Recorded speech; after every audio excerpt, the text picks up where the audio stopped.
Yeah, a lot of people will be wondering, are you two meeting just because, you're similar in age and, got a lot of, common stuff there, when you got into politics and stuff? Or can Kiwis actually expect to see more deals between our two countries down the line? Are you meeting up because you're similar in age and got a lot of stuff in common?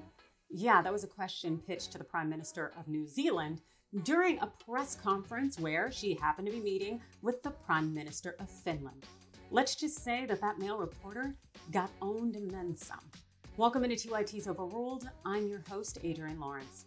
Even when leading nations, it is clear that women are still presumed to be engaging in frivolous antics rather than actually advancing business objectives. That was clear with this exchange here between the male reporter and the Prime Minister of New Zealand and Finland, both of whom happen to be women. I'll let you go ahead and watch how it all went down. Yeah, a lot of people will be wondering, are you two meeting just because, you're similar in age and, got a lot of, common stuff there, when you got into politics and stuff?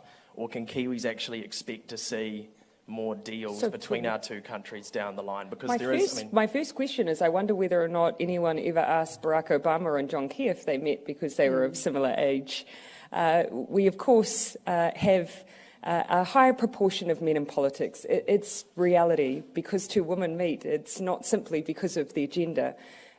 Finland exports into New Zealand $199 million worth of exports. They have particular technology in companies like Nokia, biofuels, even basic industrial wares that we use in our buildings. You won't be aware that a large number of our elevators come out of Finland, agricultural machinery. New Zealand, on the other hand, is trading about $14 million worth, and it's mostly in wine and beef.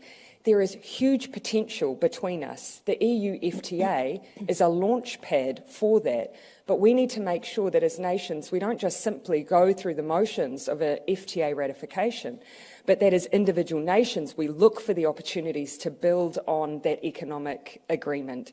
So for me, this is timely. Next year, we're looking to progress that FTA.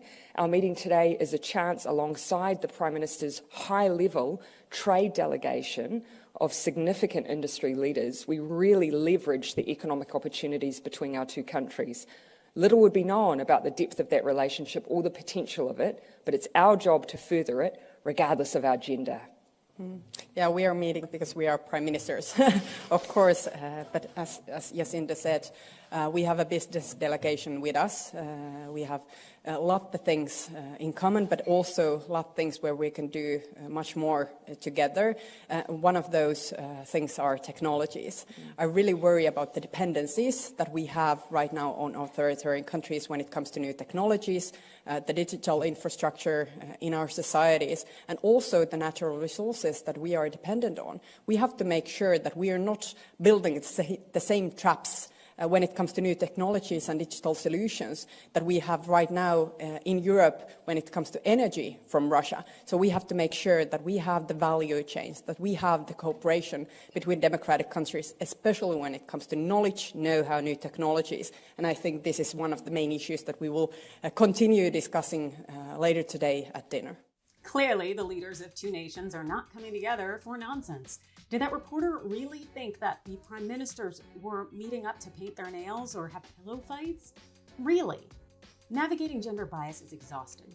But then again, those are just my thoughts. You let me know yours in the comments below. Hit that like and follow button, and thanks for watching.